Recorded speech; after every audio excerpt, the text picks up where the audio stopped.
Revolução Russa de 1917, né? A gente sabe que no começo do século XX, a Rússia era um dos países de economia atrasada, né? E dependente da agricultura, pois 80% de sua economia estava concentrada no campo, ou seja, produção agrícola, né? A Rússia tem até os primeiros anos do século XX, né? Ela era controlada pelo absolutismo do czar, né? Próximo aos moldes do absolutismo, bem parecido, né? O governo russo também ele atrelou a economia nacional aos moldes, né? Do feudalismo e não promoveu condições necessárias para o estabelecimento de uma indústria, de um desenvolvimento. Ou seja, a Rússia é um dos países mais atrasados durante esse momento, né? Dessa maneira, o atraso econômico foi uma das primeiras e delicadas questões que contribuíram para a deflagração desse processo revolucionário, tá?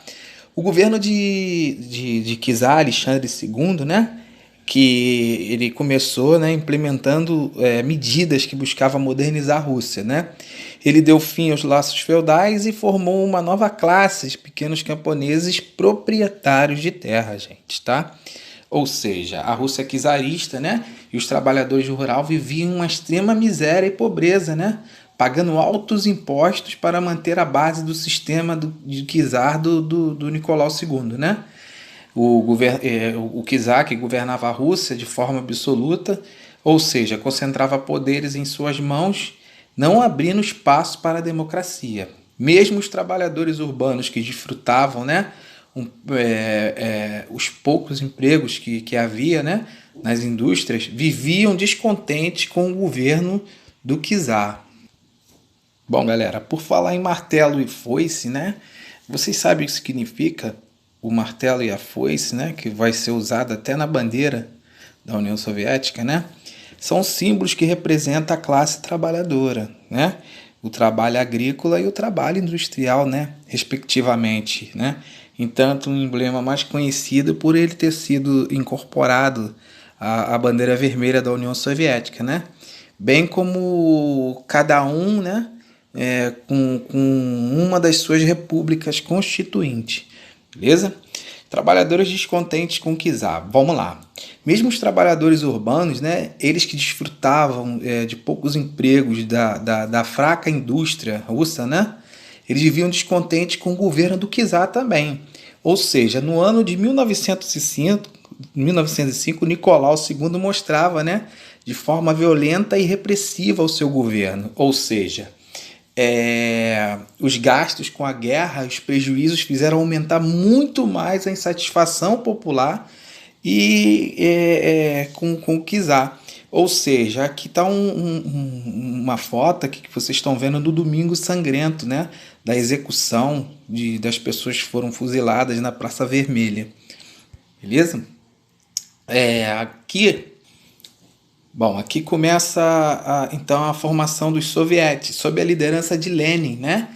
Lenin é o bolchevique que começava a preparar a revolução socialista na Rússia e a queda da monarquia, né? A verdade é que a Rússia, né, permanece atual por causa de grandes debates que ainda viria gerar durante o período. Então, assim, qual é a ideia da gente estudar a Revolução Russa, gente? Presta atenção. Essas perguntas são comuns até em sala de aula, né?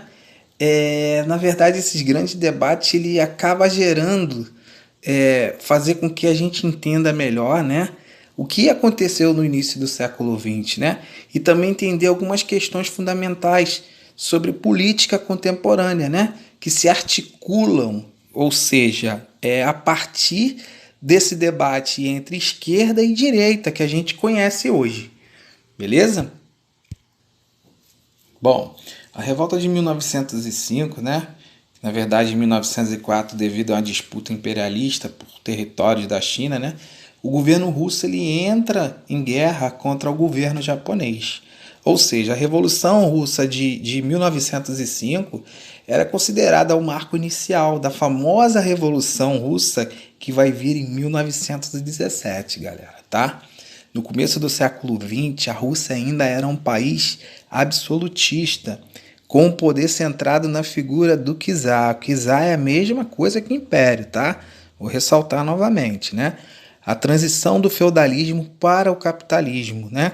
Acontece isso tardiamente no Império Russo, ou seja, o que vai detonar mais ainda esses atrasos dessas estruturas políticas e dessas estruturas econômicas do país em relação ao restante do mundo.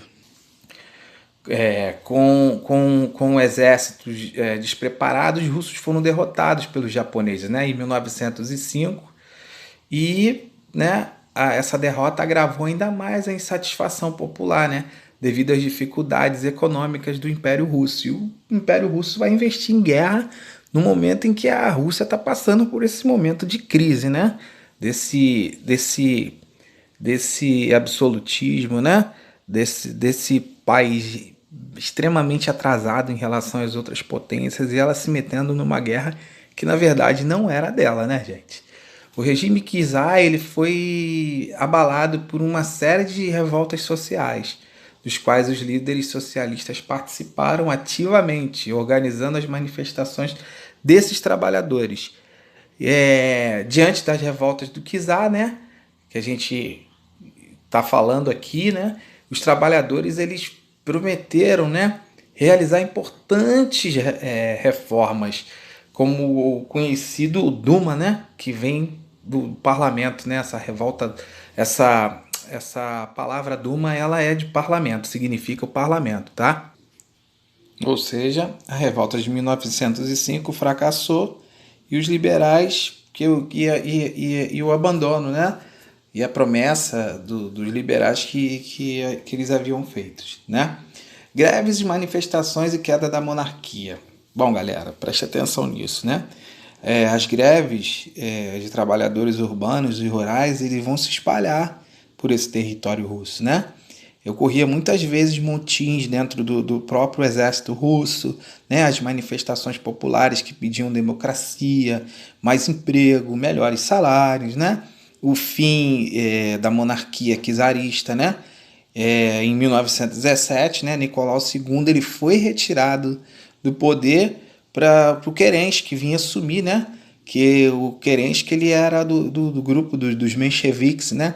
Como governo provisório, né? Essa greve dos trabalhadores urbanos, rurais, ela vai se espalhar pelo território russo, né? E as manifestações populares pediam democracia, melhores salários e emprego, né? A Rússia na Primeira Guerra Mundial. A gente vai falar disso já já. Vamos só finalizar, tá? Porque o Lenin fala aos revolucionários em 1917, né?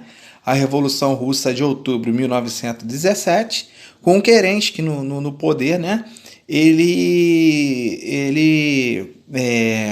Pouca coisa havia sido mudado na Rússia. Ou seja, os bolcheviques, liderados pelo Lenin, né? Eles organizaram uma revolução que ocorreu em 1917, né? Pretendendo prometer, né? Era o lema da revolução do trabalhador, né? Que era paz, terra e pão, né? Liberdade e trabalho, né? Lenin vem assumir o governo da Rússia e vai acabar implantando o socialismo ali, ou seja, as terras foram distribuídas para os trabalhadores, né? Do campo principalmente, né? E os bancos eles foram nacionalizados, ou seja, as fábricas também passaram por mão de obra desses trabalhadores, né? Muitos integrantes da monarquia, além de seus simpatizantes, né? E opositores ao nascente regime socialista, foram perseguidos, foram condenados e mortos por esses revolucionários. Ou seja, o Lenin também retirou seu país da Primeira Guerra Mundial, né? No ano de 1918 foi instalado o Partido Único, né? Ou seja, o PC, que é o Partido Comunista que a gente conhece hoje, tá? Vamos lá agora falar sobre a Rússia na Primeira Guerra Mundial, né? Faltava alimentos na Rússia, emprego, trabalho, salário digno, democracia. Mesmo assim, Nicolau jogou a Rússia numa guerra, mobilizou 13 milhões de soldados. Gasto com guerra, prejuízos, né, fizeram aumentar ainda mais a insatisfação com o czar. Aqui tem umas fotos da guerra e a gente vai falar sobre a Rússia na guerra, tá? Bom, galera, entenda uma coisa. Apesar, né, após o assassinato do arquiduque, né, Francisco Ferdinando, que a gente viu na matéria anterior, o Império Austro-Húngaro ele vai declarar guerra à Sérvia. Ou seja, mas tinha uma aliança com a Rússia, né, que por sua vez ela vai declarar guerra ao Império Austro-Húngaro. Que na verdade, como é que eu vou explicar melhor para vocês entenderem? Desde o século XIX, havia uma forte política de aliança entre essas principais nações europeias. Ou seja, o que se segue, né, e são seguidas essas declarações de guerra, entre estas, até o conflito, né, vamos dizer assim, ele atingia aquela proporção que nós conhecemos como mundial. Ou seja, embora a Rússia tenha entrado na guerra, sua situação interna não era das mais favoráveis. Ou seja, constantes crises, fome, superexploração dos trabalhadores urbanos e rurais, né? Assim como um movimento que contestava o poder do czar nos campos de batalha. A situação dos combatentes russos não era das melhores, pois os soldados eram obrigados a racionar munição, sofria com a superioridade bélica dos inimigos. Ou seja, definitivamente a Rússia não tinha condições nenhuma financeira, né, e de manter os seus soldados e de manter uma guerra, porque a guerra gasta muito, gente, entendeu? Então a entrada da Rússia na guerra serviu para acirrar os ânimos entre esses opositores do czar. Aqui em 1917 estoura a chamada Revolução Russa, né, a Revolução de Outubro, que no mesmo ano, né, após a subida do exército bolcheviques ao poder, a Rússia finalmente vai deixar a guerra, tá? Em 15 de março de 1917, um conjunto de forças políticas, né, ela vai dividir nesses três acontecimentos: a Revolução Branca, a Vermelha e a Guerra Civil. Ou seja, a Revolução Branca, que vocês estão vendo aí, tá? Depois que o czar foi tirado do poder, se instalou na Rússia, né, o chefe provisório aí, e as políticas liberais de Kerensky, né, ocupando o cargo de ministro, né, tornando-se o principal líder do governo. Essa é a Revolução Branca, tá? O governo provisório tomou algumas medidas, né? A redução da jornada de trabalho de 12 para 8, né? A anistia dos presos políticos, garantia de liberdade ao cidadão, né? Direito de expressar e associar, né? Aqui a gente está vendo também que o Lenin, junto com os outros líderes da oposição, ele passou a liderar, né, provisoriamente o partido bolcheviques, né? E na verdade esses sovietes, né, eles reuniram o Congresso e delegaram poder a esse conselho desses comissionados, beleza? E com isso, né, o povo, né, presidido por Lenin, né, tomou as seguintes medidas: paz, né, imediata, né, confisco de propriedade privada e estatização da economia. Bom, essa revolução, né, ela vai ter, né, em 1917, o exército dos bolcheviques vão cercar a cidade, né, de Petrogrado, e é a sede do governo provisório de Kerensky, né, só que ele foge, tá? Eles não conseguem pegar ele não, tá?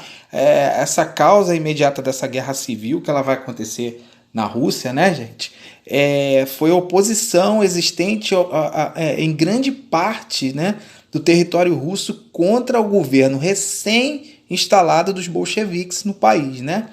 E existia uma oposição muito forte de diversos grupos, né, que acercam das propostas defendidas pelos bolcheviques e pelo governo de Lenin também, né? Mas aí a pergunta: quem é que ganha essa guerra? Quem ganha essa guerra civil russa, né? O Exército Vermelho, gente. O Exército Vermelho, ele vai ganhar essa guerra, tá? Ele foi o único vencedor da guerra após, né, a qual foi constituído o Estado Soviético sob a liderança dos bolcheviques. A divisão dessa sociedade russa, né, ela já era evidente, né? Isso em 1905. Então, quando vai eclodir uma revolução popular que atingiu o ponto crítico depois que o país foi derrotado na guerra pelo Japão, ou seja, isso eles vão tomar uma proporção maior, né? Ou seja, depois da vitória dos bolcheviques nessa guerra civil, né? De países capitalistas ocidentais, né? Esse cenário vai meio que impedir, vai isolar, né? A expansão do socialismo durante um período. Bom, terminando isso, é criado a NEP, né? Que é a sigla da nova política econômica, né? Ela foi criada, gente, seguido, né, na União Soviética após o fim do comunismo, na Guerra de 1921. E com a ascensão do Stalin, né, no poder, né, em 1928, né? O significado e o conceito do NEP, gente, como eu vou explicar aqui para vocês entenderem melhor. Vamos lá. O governo russo ele estava nas mãos de Lenin, né? O principal líder desses bolcheviques. E em março de 1921, Lenin ele vai adotar a implantação dessa nova política econômica, né? A fim de reestruturar a economia e acabar com as desigualdades sociais, tá? E a fome e a miséria na Rússia, tá? E quais eram os objetivos da política? Era por fim, né? Foi após o fim do comunismo, né? O objetivo era reerguer a economia da Rússia novamente, tá? Aqui a ditadura do Partido Comunista, né? Que é a entrada do Joseph Stalin, nomeado secretário do Partido Comunista em dezembro de 1922, abril de 1922 e dezembro, né? Durante o Congresso do mesmo ano, né? Na União das Repúblicas Socialistas Soviéticas. Olha que já mudou o nome. Não é mais Rússia, agora é a URSS. Grava isso aí, galera. Valeu? Bom, a formação da União Soviética. Voltar aqui. A formação da União Soviética, gente. Bom, a formação da União Soviética, ela na verdade, ela foi formada em 1922, após a Guerra Civil na Rússia, né? Foi uma nação que existiu, na verdade, até 1991, quando foi dissolvida, chamada União das Repúblicas Soviéticas, né? Socialistas soviéticas, né, vamos dizer, e era uma nação socialista que surgiu com o resultado dessa revolução, gente, de 1917, beleza? Ou seja, o órgão máximo, né, do governo era os sovietes, né, e o Stalin, né, o Partido Comunista da União Soviética, passou a dominar essa sociedade soviética, beleza? A disputa no poder, após a morte de Lenin, em 24, iniciou-se uma luta pelo controle do poder, envolvendo a disputa entre quem? Trotsky e Stalin. Stalin defendia a chamada Revolução Permanente, enquanto Trotsky defendia a Revolução Socialista em um só país. Numa luta de poder, Stalin saiu vitorioso. Ou seja, um queria uma revolução mais branda, né, gente? E o outro queria uma revolução de forma violenta, fazendo com que o povo obedecesse. Beleza? Aí vem a ditadura stalinista.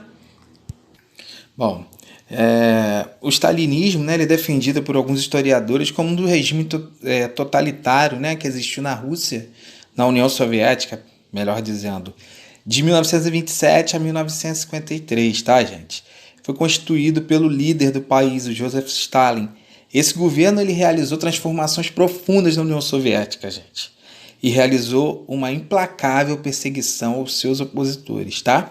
O que foi a ditadura stalinista? Vamos finalizar, gente. O stalinismo foi um regime totalitário do governo liderado por Joseph Stalin, tá? Líder da União das Repúblicas Socialistas Soviéticas, beleza? O stalinismo era baseado numa doutrina do socialismo em um único país, beleza? Valeu, então.